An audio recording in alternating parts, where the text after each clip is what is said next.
양화진 선교사 열전 11번째입니다. 양화진 선교사 열전 무어 선교사입니다.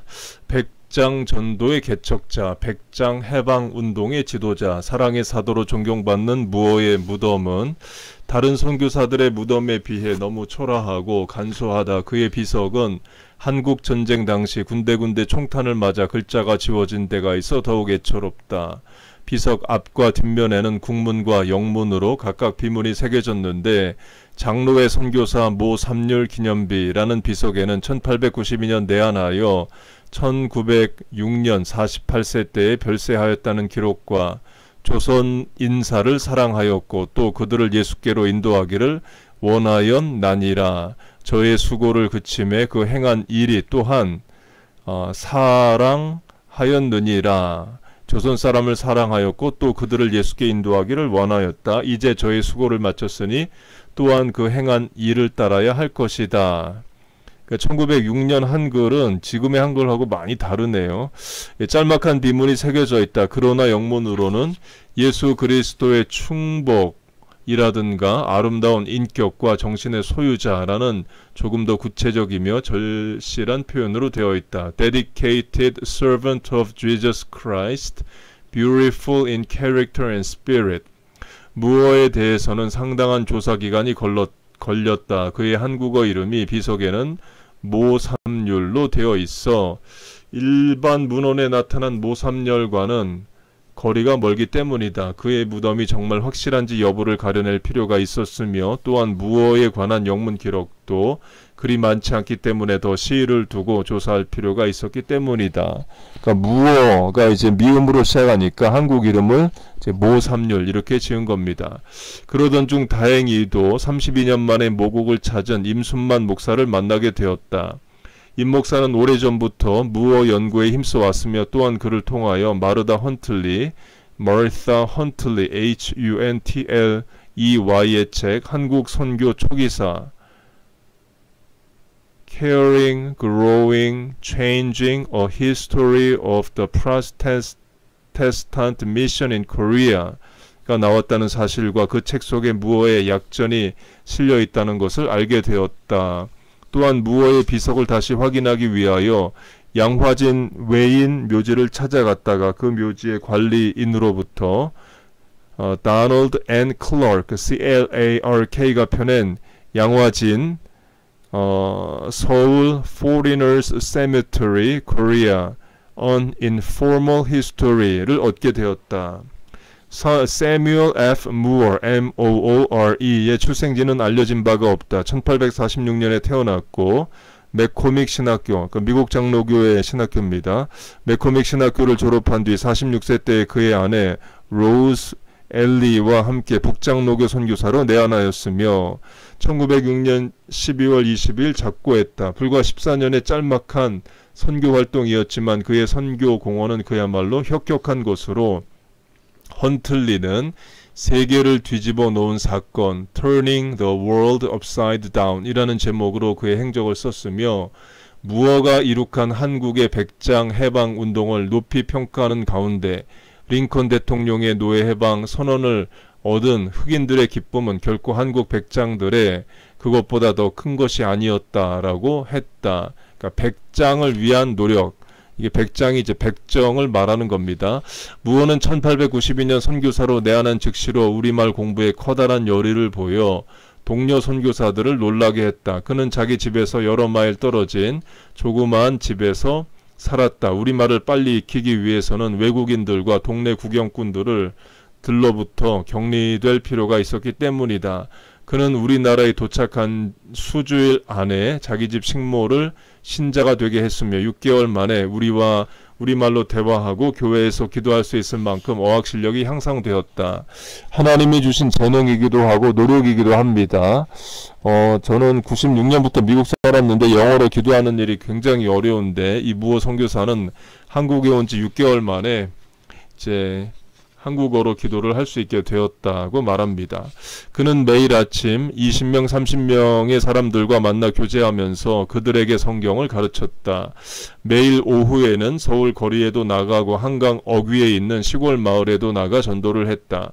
그리하여 무어는 1900년까지 25개의 예배초소를 세웠으며 성인, 교인 총수는 850명에 달했고 어느 한 해는 그 중에 100명에게 세례를 주었다. 또한 그는 서울 서쪽 변두리에다가 교회 2개를 세웠다. 그가 작고한 1906년 북장로교 선교회 본부의 통계를 보면 더욱 놀라운 사실을 발견하게 된다. 1906년 북장로교 선교회 본부의 선교 실적 중 무어가 세운 집회장소 수는 총 집회장소 수의 거의 17%를 차지했으며 그가 세례를 준 수는 총 세례교인의 13% 이상, 총 교인 수는 10% 이상이었으며 헌금 총액도 거의 10%를 차지하고 있다. 1893년은 우리나라 기독교사에 매우 중요한 해였다.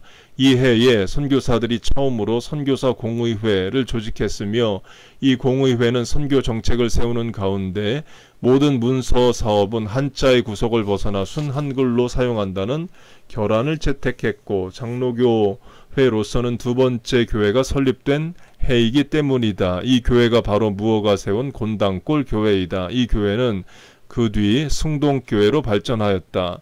이 선교사들이 누구를 전도할 것인가를 분명히 했는데 한자를 읽을 수 있는 사람을 대상으로 했으면 이미 번역된 한문 성경으로 양반들을 전도를 했을 텐데 한글로 문서 사업을 하기로 했다라는 것은 누구를 전도할 것인가, 언문에 해당하는 한문을 읽지 못하는 절대다수의 한국인들, 조선인들을 전도하겠다는 거죠. 그렇다고 양반을 전도 안 하겠다는 건 아닙니다. 이에 대하여 헌틀리 여사는 분명히 전하였다. 에비슨 박사가 국립병원을 다시 연 뒤 무어와 그의 선생은 거기서 정기적으로 설교를 하였다. 1893년, 즉 그가 내한한 지 2년째 되던 해에 신자들을 모아 서울의 2번째 장로교회를 창설했는데 창설교회는 16명이었고 첫 해에 43명의 교인이 모이는 교회로 성장시켰다. 그리고 조선 예수교 장로회 사기 상권에도 기록되어 있는데 그것을 원문으로 그대로 옮겨 적어보면 다음과 같다. 주후 1893년 그때 각처에 신도가 많으나 치리회가 없어서 선교사들이 공의회를 조직하여 조선 예수교 장로회가 완전히 성립될 시기까지 전국교회를 치리하는 상회가 되었으니 제1회 회장은 이눌서 곧 레이놀즈였다. 그때의 선교사 모삼열 무어 선교사가 경성 미동에 거주하면서 아직 우리말 한글을 잘 이해하지 못하지만 열심히 공부하여 매일 신도와 함께 시가 전도를 하니 당시 함께 다니던 조사는 이 김영옥, 천광실이고 전도사로는 마영준과 이승두였다. 무어 목사의 신덕과 자선이 가득하여 겉으로 드러나는 바 보고 느끼는 자 많았으니 믿든지 안 믿든지 상관없이 모두들 그를 어진 사람이라 칭찬하고 그의 집은 인의 예지가 있는 집이라고 일컬었다. 말기에 모삼열이 경기 동변으로 순행할 때 김영옥, 청광실이 같이 가서 양주, 포천 등지에 전도하여 여러 곳에 교회를 세웠다. 네, 여기서 주목되는 이름이 천광실과 마영준입니다. 그러니까 천시 마시죠. 한국이 조선시대 때 이제 상놈으로 여기는 성이 있었습니다. 갑오경장에 의해서 더 이상 양반 상놈이 법적으로는 없어집니다. 그러나 그게 순식간에 없어지는 건 아니죠. 그래서 양반 상놈이 있던 시대에 천시 마시도 예수를 믿고 전도사로 일을 했다는 것은 교회는 그런 신분이나 또 그 사회적 지위를 고려하지 않고 모두가 다 예수를 믿고 올 수 있었다를 말합니다. 여기 선교사 모삼열 곧 무어 즉 비석에 있는 모삼류를 다른 이름으로 부른 것이며 경성 미동은 옛날 미장동의 약칭이며 미동은 본래 곤당골의 한자식 이름이다. 이 곤당골에 세워진 교회에 대해서는 미국 장로교회의 한국 역사 History of the Korea Mission Presbyterian Church USA의 저자 로데스 RHODES 박사도 같은 기사를 썼으며 초대 선교사 빈톤 VINTON은 1895년 10월호 코리아 레포지토리의 한국 개신교회 통계를 발표하는 글 중에서 곤당골 교회가 1893년에 설립되었다는 사실과 이 교회가 곧 세문안교회 다음 두 번째로 창설된 장로교회라는 사실을 명기했다. 대부분 이제 첫 번째 교회가 많이 첫 번째만 알죠. 한국 최초의 교회 세문안교회, 두 번째 교회 몰라 이렇게 되죠. 케네디 대통령 때 우주선을 타고 달에 도착합니다.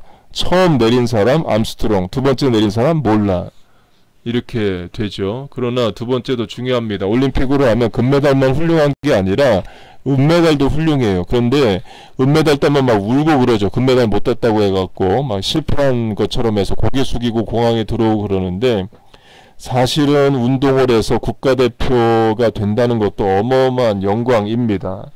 메달을 못 따도 국가대표 된다는 게 영광이죠. 그러나 또 그 세계에 올라가면 또 올림픽 금메달을 따야 되는 그런 부담도 있고 또 그렇기도 하죠.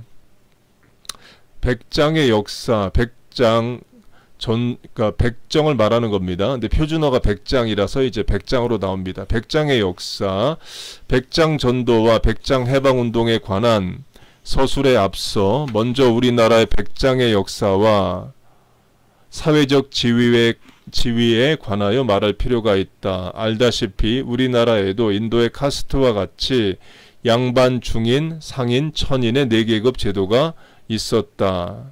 이 중에 천인은 가장 밑바닥 계급으로 다시 공천인과 사천인으로 나눌 수 있었는데, 공천인들은 양반의 시중을 드는 기생이나 나인, 노비, 역졸들을 말하고, 사천인은 사가의 노비, 중, 창기, 매복, 돈을 받고 점쳐주는 점쟁이들을 말한다. 이 양반, 중인, 상인 할 때 그 상인, 장사하는 사람들에서 상놈이 나왔죠. 윤리 도덕 없다는 뜻으로. 그런데 지금은 그 대학의 경영학과가 최고죠. 그리고 그 천인 중에 역졸이 있다. 그 일종의 공무원인데 이제 천인으로 공무원 역졸을 하는 것이고, 그러니까 불교의 스님이 천인이었다가 이제 있습니다. 고려가 불교 때문에 망했다고 생각을 해서 조선은 이제 불교를 억누르죠. 억불숭유 정책을 펴게 됩니다. 그런데 이 천인 중에 더욱 심하게 인간 대우를 못 받는 직업들이 있었으니 그것을 7천역, 7가지 천하게 여기는 사람들이라고 했다. 즉 기생, 무당, 광대, 포졸, 갑바치, 가죽신을 만드는 사람, 고리장, 백장이었다. 기생은 지금의 연예인 탤런트죠. 지금은 다 하고 싶어 하는 거고, 무당, 광대가 천인이었고, 포졸이 천인이었다. 이 공무원 같은데 천인이었고, 갑바치, 그러니까 피장이죠. 사도행전에 보면 베드로가 피장이 집에서 잠을 잡니다.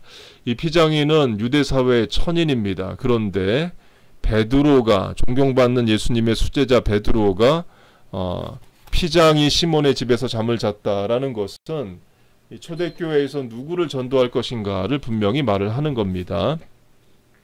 이렇게 보면 우리나라에서는 광대, 즉 오늘날의 오페라 가수, 연출가, 배우도 7천역이었고, 기생, 즉 황진이 같은 여러 작가나 예술가도 7천역이었고, 고리장, 즉 수혜가, 죽세, 공예가, 자수가 도 7천역이었고, 무당은 불교의 스님과 사촌격인데 그러한 종교인도 7천역이었고, 포졸, 즉 국가 보안을 담당한 공직자들도 7천역이었고, 끝으로 백장은 7천역 중에서도 최하위의 천인이었다. 그러면 백장의 역사는 어떠한가? 무어는 1898년 4월호 코리안 레포지토리의 한국의 백장 The Butchers in Korea 라는 제목으로 귀중하고도 흥미로운 글을 썼다. 그는 상세하게 또 전문가다운 필치로 백장의 본질과 역사를 상술하였다. 이제 우리가 무어의 글과 그 밖의 역사 문헌을 토대로 하여 상고해 보면 백장의 역사는 멀리 삼국시대에까지 거슬러 올라간다. 백장이라는 말은 백정이라는 한자에서 왔다. 이에 대하여 역사가 이인영은 백정이라는 어의는 상민의 정남이라는 뜻이었다. 국어사전은 백정이 아니라 백장을 표준어로 삼고 있다. 이 표준어하고 실제 쓰이는 거하고 많이 다릅니다. 별아별 이렇게 저는 썼는데 표준어는 별의 별 이렇게 되어 있고요. 또 제가 한글학교 교장으로 한글학교 교육을 교사교육 온라인으로 받고 또 한국 가서 수업을 들어보니까 표준어를 국가가 관리하는 나라가 한국밖에 없대요. 그러니까 영국도 아니 미국도 영어의 표준어 이런 개념이 없답니다. 국사대사전에 의하면 백정이라는 명칭은 수나라의 백성이란 뜻이었으며 이 말이 고려에 전래되었을 당시에 그대로 일반 백성이라는 뜻이었으나 점점 북방민족의 총칙으로 변하게 되었다. 다시 말해서 이들은 일반 대중과 융합되지 못하고 방랑 생활을 했으며 때로는 왜구를 가장하고 민가 및 관청에 침입하여 노략질을 하는 경우가 많았다. 또한 백장을 국어사전에서는 양수척이라고도 하며 양수척을 당시 무자리라고 풀이하는데 무자리는 삼국시대 유민의 한 족속이며 사냥질과 고리를 만들어 파는 것을 업을 삼았으며 이 무자리에서 후세에 백장 광대 기생이 나왔다고 하는 것을 보면 백장의 시조는 본래 북방민족으로서 천인이 아니었음을 확실하다. 한국에서 북방민족은 지금의 중국인들이죠. 그러니까 중국인들이 한국 와서 살 때에 천인으로 여겼다는 겁니다. 어쨌든 이 백장 또는 무자리 계급은 처음부터 집권자들의 골칫거리였다. 고려의 최충 혼전을 보면 고려 태조 왕건이 후백제를 칠 때 최후까지 반항했던 자들을 모조리 잡아다가 압록강 근처 국경지대로 이주시켰는데 그 뒤 이 자들은 양수척 즉 무자리가 되어 사냥질과 고리를 만드는 것으로 업을 삼았으며 고려 중기에는 압록강 부근에서 살았다고 한다. 그리고 이들의 후손이 조선 선조 시대에는 백장이 되어 각지에 흩어져 살고 있었으나 생활난 때문에 서울에 모여들게 되었다. 그리하여 조정에서는 이들을 매우 엄격하게 감시하게 되었으며 이로 인하여 백장들은 일반 민중과 고립되어 그 대부분이 도살업을 생업으로 삼게 되고 그중 더러는 광대, 고리장, 갑바치 등이 되었다고 한다. 1423년 세종 때는 무자리들을 평민으로 해주기 위해서 그들에게 백정, 즉 일반 백성이라는 이름을 새로 지어주는 동시에 농토를 주어 농사도 짓게 하고 군대에도 편입시키고 일반 평민과 통혼도 허락해 주었으나 일반 민중은 본래 일반 백성 이래도 되는데 이 저자는 민중이라는 단어를 계속 씁니다. 이 성향을 또 드러낼 수 있는 거고요. 본래의 고정관념을 떨쳐버리지 못하여 그들에게 신백정이라는 별명을 붙이게 되었다. 그래서 세종의 위민정책은 허사가 되고 말았다. 그리하여 백장이라 하면 을에 일반 천인들과도 구별되어 호적의 입적이 금지되었던 것은 물론 인권이 완전히 박탈된 채 크고 작은 제사 때 짐승을 잡아 죽이는 것으로 생업을 삼게 되었다. 이 백장이야말로 제일 밑바닥 계급으로 500년 이상 천대를 받아온 계급이었다. 일제시대 조선 총독부 조사에 의하면 백장의 수가 7,538호 33,712명이었으며 1923년에는 진주의 백장 이학찬이 자기 아들을 몇채라나 학교에 입학시키려고 했으나 거부한 데 분개하여 강상호, 신현수 등과 형평사라는 단체를 조직한 적도 있었다. 그러나 1890년대 백장의 생활상을 제일 상세하고 실감나게 표현한 사람은 아마 무어일 것이다. 그는 백장의 기원부터 파헤쳤다. 그는 말하기를 가장 밑바닥 사람들인 백장에 관한 풍속은 아마 공자와 그 제자들의 교훈에서 연유된 듯 싶다고 지적한 다음 짐승이 죽임을 당할 때의 비명소리는 인간으로서는 차마 들을 수 없으니 귀인이나 점잖은 사람들은 누구나 도살장은 인가에서 멀리 떨어진 곳에 두어야 한다는 공자의 말을 인용하였다. 이것도 역설인 것이 고기를 좋아하죠. 고기를 좋아하고 고기를 먹어야 되는데 고기를 잡는 사람은 굉장히 멸시천대를 했습니다. 사도행전에 피장의 시몬도 마찬가지입니다. 사람들이 가죽 제품 필요로 하죠. 그런데 가죽을 다루는 사람은 굉장히 또 천대를 했어요. 무당도 마찬가지입니다. 조선시대에 무당은 꼭 있어야 됩니다. 기륭화복이든 제사든 또 집안의 어려움이든 질병이든 과거를 보러 올라가는 아들이 과거에 붙는지 안 붙는지든 여러가지 문제에 있어서 무당은 조선사회에 꼭 필요한 존재입니다. 그런데 멸시천대를 했습니다. 이어서 그는 7천역 제도는 조선조 초기에 재상 황희에 의해서 제정되었다는 것을 지적한 다음 한글로 광대, 백장, 고리장, 무당, 기생, 갑바치 등 명칭을 또박또박 기록하고 그 내용을 하나씩 설명했다. 더욱이 무어는 제사 풍속을 소상히 기록했는데 큰 제사가 5가지 있었다고 한다. 즉 봄, 여름, 가을, 겨울 4계절에 한 번씩 드리는 대제와 연말에 한 번 드리는 특제를 합하여 모두 5가지였다. 계절에 따라 드리는 대제 때에는 소, 양, 새끼, 돼지 등 70마리부터 90마리까지 잡아 피를 흘려야만 했다. 또한 초하름, 보름으로 한 달에 2번씩 조상에게 드리는 제사 때에는 10마리가량의 큰 돼지를 잡아야만 했다. 그 밖에 한 달에 몇 차례씩 국왕의 사신이 참석한 가운데 드리는 종묘의 제사가 있었다. 또한 임진왜란 때 관우, 관우 장비 유비할 때 그 관우가 구름을 타고 나타나 일본 군에게 화살을 비오듯 퍼부어 왜군을 물리치게 칠 수 있게 해주었다고 해서 동대문과 남대문 밖에 관운장 묘가 세워졌는데 거기에도 제사를 드려야만 했고 말이 안 되죠. 무슨 관우가 화살을 쏴줘서 왜군을 물리쳤습니까? 명나라 군대 들어왔고 또 그 의병들이 일어나서 한 거죠. 그런데 이제 이 관우에 대한 신을 섬기는 게 굉장히 많습니다. 한국의 무당들이 섬기는 신 중에 신들은 주로 이제 장군들이에요. 장군들이 기가 세니까 일반 잡기들을 물리치는 것이고, 그리고 또 억울하게 죽은 장군들이 그 한두 막 하늘에 사무치니까 이 관우, 장비 이런 또 신들을 많이 섬기고요. 또 메가도도 많이 섬깁니다. 메가도 장군은 미국 태평양 사령관이죠.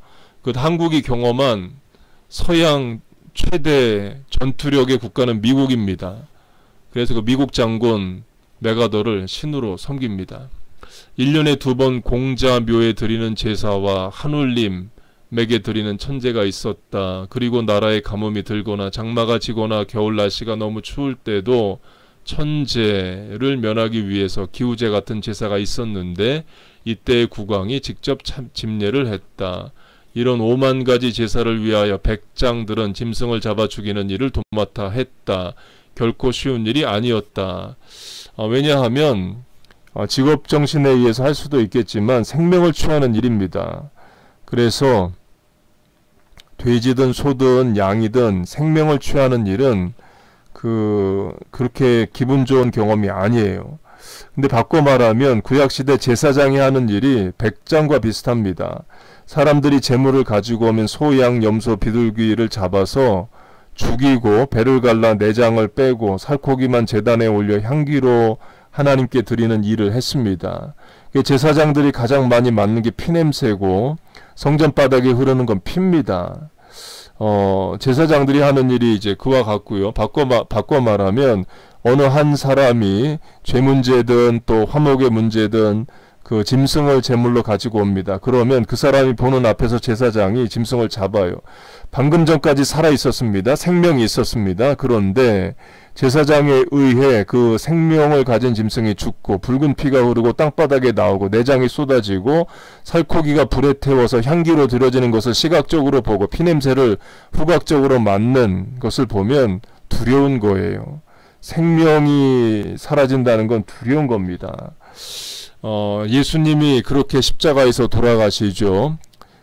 세례 요한은 예수님을 온 세상 죄를 지고 가는 하나님의 어린 양이다, 그렇게 말씀을 합니다. 비단 서울만이 아니라 각 군의 수령이 사는 지방 관청에도 백장들의 임무는 컸다. 그 임무는 아무런 보수도 없이 행해졌다.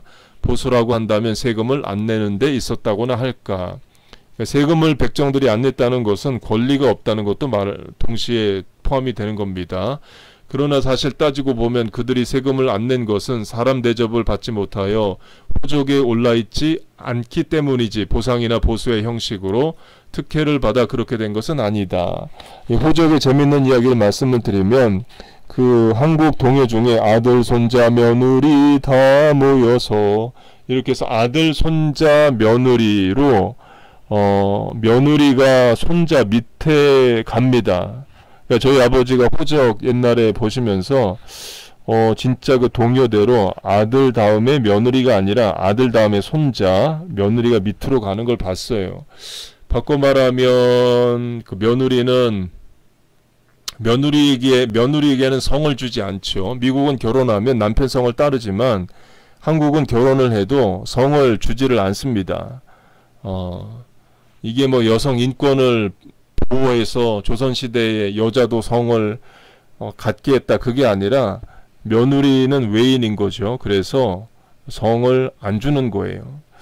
바꿔 말하면 지금 한국의 호적법이나 국적에 있어서도 며느리는 그러니까 예를 들면 저희 아버지가 저희 집사람 며느리의 그 기본증명서 못 뗍니다.